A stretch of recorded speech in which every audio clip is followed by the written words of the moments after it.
Blepharitis is a common problem for both children and adults.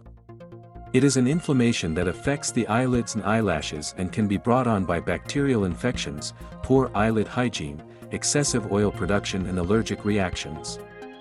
There are two types of blepharitis, anterior and posterior. Anterior blepharitis affects the front of the eyelids where the eyelashes attach. It is caused by bacteria or dandruff from the scalp. Symptoms include redness of eyelids, itching, irritation and a crusty buildup on the eyelid. Posterior blepharitis affects the inner eyelid and is caused by a problem with the oil gland within the eyelid. It is characterized by redness and swelling of the eyelid, along with itching, burning, tearing and irritation. Blepharitis can be treated in a variety of ways including cleaning and massaging eyelids, applying a warm compress and antibiotics.